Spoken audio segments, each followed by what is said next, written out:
Static members. In last class, I explained about whenever whenever you create an object, it will create its own instance variable. For example, if I create object 1, object 2, like that one, each object has its own instance variable. Each object has its own methods. But sometimes we want to create variables or methods which is common to all the objects. We want to define some variables as well as methods which is common to all the objects. In that case, we are using static members. You want to define members that is common to all the objects and accessed without using particular object. And whenever I access that members, I don't need any object creation. I don't need any object. This type of members actually belongs to class, not object. Actually, this type of member belongs to class, not an object. The such type of member creation is very simple. Okay, you have to use a keyword called as static. Now, whenever I use the keyword static, that members becomes whatever the member in front of that one. If you use the keyword static, that member becomes member of a class, not a object. For example, here static int count. Here this count is a member of class. It's not a member of object. If I want to call this count, there is no need of creating object. I just directly call from the class. In similar way, I have created one method here, static int max. This max is an actually static member. That means the member belonging to class. I directly call this method using the class name.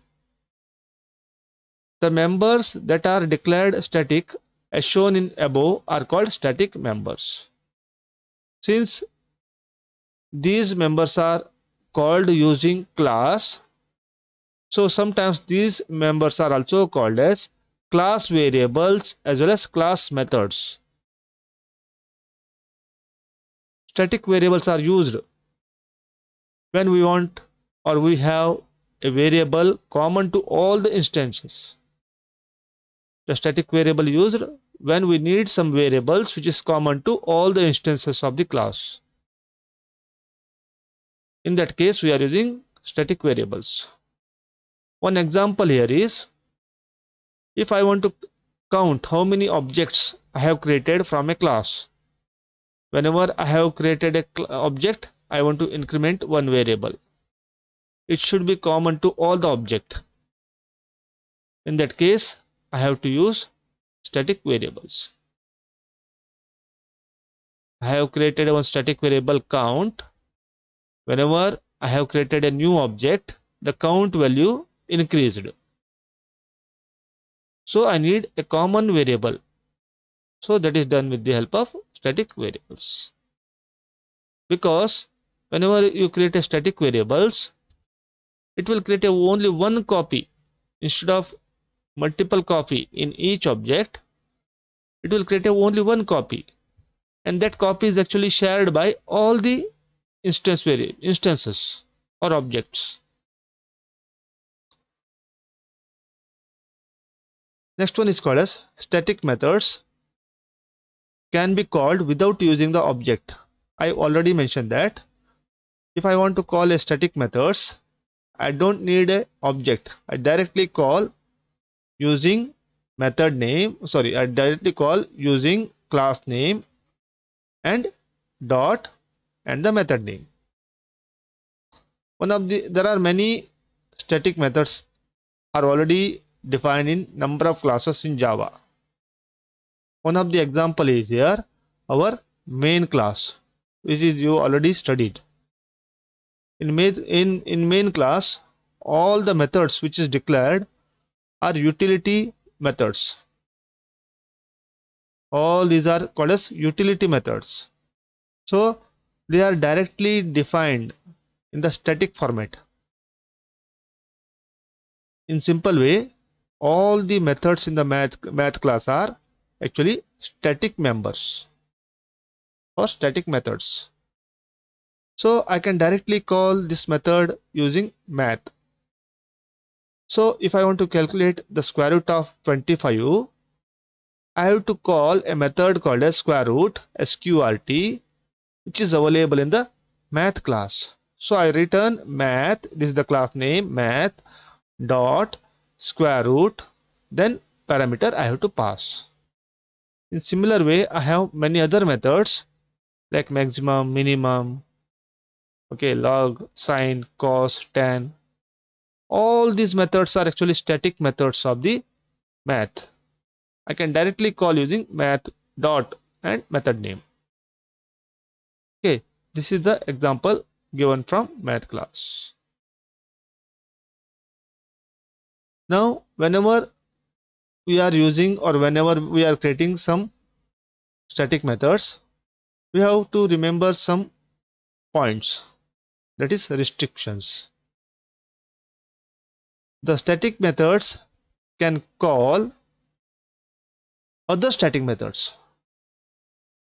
We cannot call any instance method, that is the method which is not initialized with static. We cannot call any instance methods. We can call only static methods. The second one is they can only access static data. We cannot access instance variable. We can access only static data. Static data means the variables which is initialized with static. Okay. The third point is they cannot refer to this or super in any way. There are two keywords are there, this and super. I will explain this two keywords in the future class. I cannot use these two keywords in static methods because these two keywords are actually a part of object. These two keywords are actually used when you are creating an object, but static methods don't need objects. Now I will explain the static members using some example here. For that one, I have created here one class called as math operation. In math operation, I have created two methods. One is multiply and that is divide. Now I have initialized these two method definition with a keyword called as static. If you are not using this one, these two methods are called as instance method or the simple method.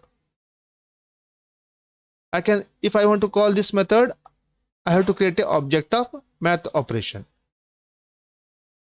But whenever I use a keyword static, these two method becomes the member of class. I don't need any creation of object of math operation. Now you already know how actually this two method works, which will accept two parameters in the both case. Okay, and just return the multiplication here, and here it just return the division here. Now next I have created one more class called as math application. To check whether this class is working properly or not, I am using one demo class here, math application, which contain a main method here. In main method, I have created I am just calling multiply and divide.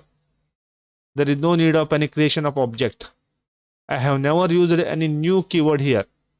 What I done? I just called the class name math operation directly.